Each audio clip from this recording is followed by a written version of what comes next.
Sadly, grief is a universal emotion. If you have any form of love for any other individual, you will inevitably face the prospect of losing that loved one. And as much as some may try to live on the fringes of society, punk rockers are no different. And like most artists, punkers express their grief through the art that they produce. There's countless examples of punk and pop punk songs that deal with the pain of loss. But perhaps no punk song that deals with grief has ever been more celebrated than Pennywise's Bro Hymm. It's one of the songs that's transcended punk rock and penetrated other areas of modern life. It's been scientifically proven that if you go to a hockey game, there's a 33 2/3 chance that you will hear Bro Hymm. Okay, that was my one joke. This is going to be a pretty serious video, but I had to stay on brand. Read the room, buddy! When you analyze the song, it's not hard to figure out why this song fits into sporting events. The song has two distinct themes, the pain of loss and the connection of brotherhood. That connection fits well into an endeavor where a group of individuals must work together to achieve a shared goal. That works for both sports and music.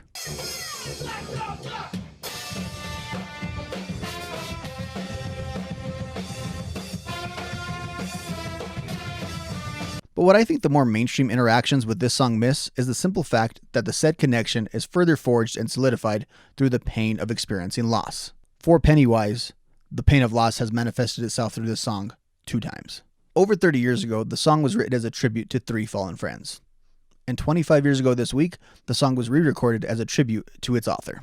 Of course, the second version of the song is dedicated to the late, great Jason Matthew Thirsk.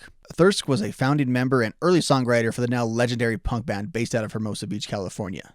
Of those early songwriting contributions, perhaps none have had the enduring legacy of The Closer on their self-titled album.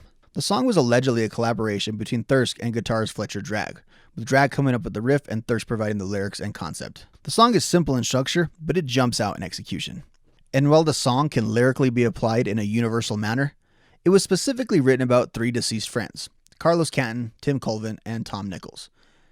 Canton and Colvin died in a motorcycle accident while Nichols drowned. Punks all over the world would know those 3 names because of Thirsk. Unfortunately, Thirsk himself was not long for this world. Sadly, Thirsk was battling drug and alcohol addiction while also suffering from a depression. During a brief hiatus with the band in the summer of 1996, Thirsk would pass away due to a self-inflicted gunshot wound. He was 28 years old. In the wake of the tragedy, the band would continue, with fill-in bassist Randy Bradbury taking on full-time duties for the band, and he's still with the band to this day. But just because Thirsk was no longer part of this world, did not mean he was not a major part of the band going forward. On Pennywise's next release, 1997's Full Circle, the band would once again close the album with Bro Hymm. But this time, the track would be titled Bro Hymm Tribute. They are the same song, but there are some distinctions. Instead of shouting out, Colvin, Nichols, this one's for you! We get,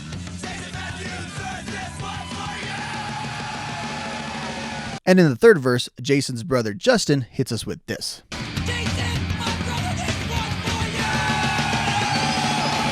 The tribute version is also significantly longer, and it's got a bit of a live environment to it, as they brought in several of the band and Jason's friends to record this song.